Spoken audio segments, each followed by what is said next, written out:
friends, my name is Shayla and today I'm here to talk to you about my top 5 shoujo series that I started in 2019. So not all of these are currently publishing in 2019. These are just ones that I started reading in 2019 and I am either current on their publish or I have completed them because they're complete.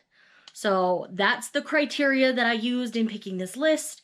It was very hard and there were some that I started like in December of last year and things, so I had to really make sure that I actually started them in 2019, and that's how I'm going to handle this list because I do primarily read shoujo and I read a lot. So I wanted to make sure this list was fair, and these are things that I am either current on their publish or yeah, I already explained to that. So let's go ahead and dive right in. I have to tell you, this has been the hardest list I've had to make so far.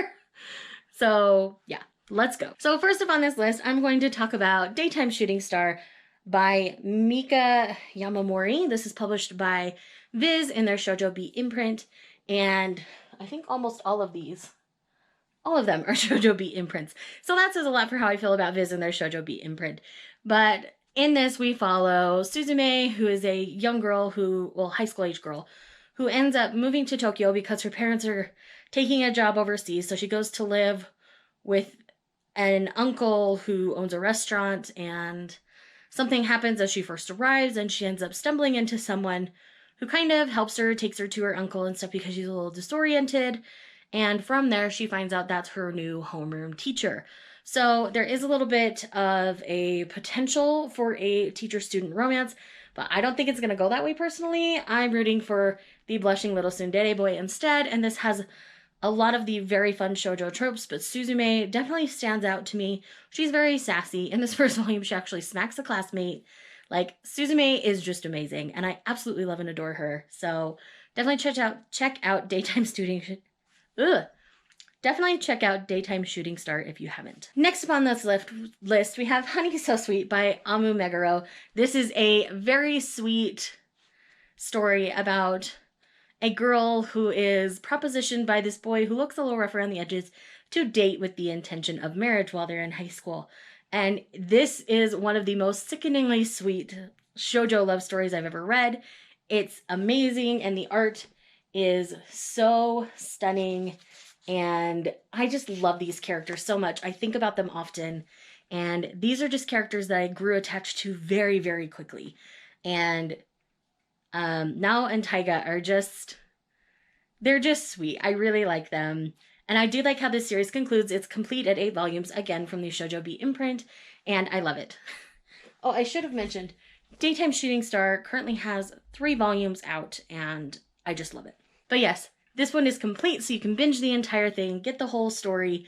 It does fall into some of the classic tropes of a classmate trying to take the girl from Taiga and some things like that.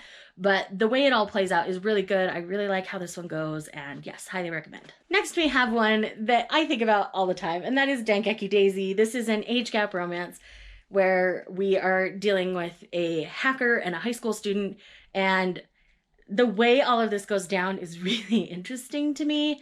And yes, it is an age gap, and yes, there's definitely problems with that age gap, but they do address those problems within the story, so I think it's very well done. I really enjoyed how this one ended up playing out. There's a lot of family dynamics, so essentially, we're following this teenage girl, and her brother has passed away. Just before he dies, he gives her his cell phone and says, anytime you're sad, talk to Daisy. What she doesn't know is Daisy is this guy who is a hacker who worked with her brother, and what she doesn't know is this Daisy that she's talking to is also the school custodian. And so there's an incident in the beginning of this story where a ball gets thrown through a window. She takes the blame for it. So she ends up working directly with this custodian all the time, and they're working directly together and get to know each other. And it's really sweet. It's really cute. I really love this. I believe it was Laura over at the Manga Hoarder that really encouraged me to read this one, and I love it. And so definitely take the recommendations of the girls in the manga community. They definitely know what they're talking about. Oh, as I said, this is complete at 16 volumes, again from Shoujo Beat and Viz. Yes, definitely check this one out. No one is surprised this one is on my list. This was probably my biggest surprise of 2019, and that is Requiem of the Rose King. This is currently at 11 volumes. This 11th volume just came out in November, and this is two Shakespeare plays mashed up together. And so this is Richard III and Henry VI mashed up in a story. It's fantastic. It's so good. It's very politically driven. If you like the politics of Game of Thrones, you're going to like something like this because it's definitely people plotting against each other and revenge. And oh my goodness, it's insane. And it's a wild ride. And I absolutely love this.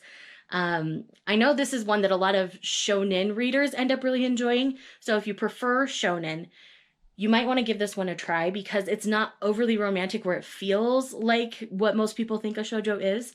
So I definitely recommend this one. And last but not least is no one's surprise, and that is Yona of the Dawn. Now, as of the filming of this video, I am current on the publish. There is a volume coming out in December, but I'm on a no-buy, so I am as current as I possibly can be. And you guys know I love this story. Yona is a 16-year-old princess who, on her 16th birthday, walks into her father's room to talk to him about marrying her cousin because she's in love with him.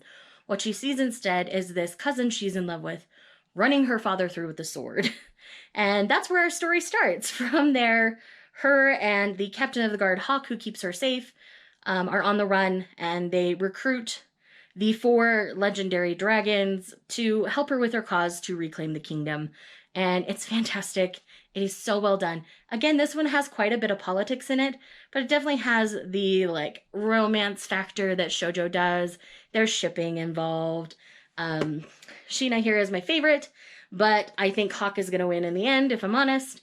But this one currently has 20 volumes published as of the filming of this video.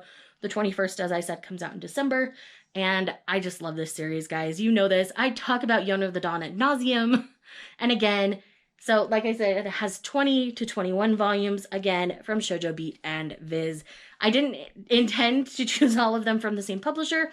It just happened that way. So guys, once again, thank you so much for checking out this video. Thank you guys for watching, and I will see you guys in the next one. Bye.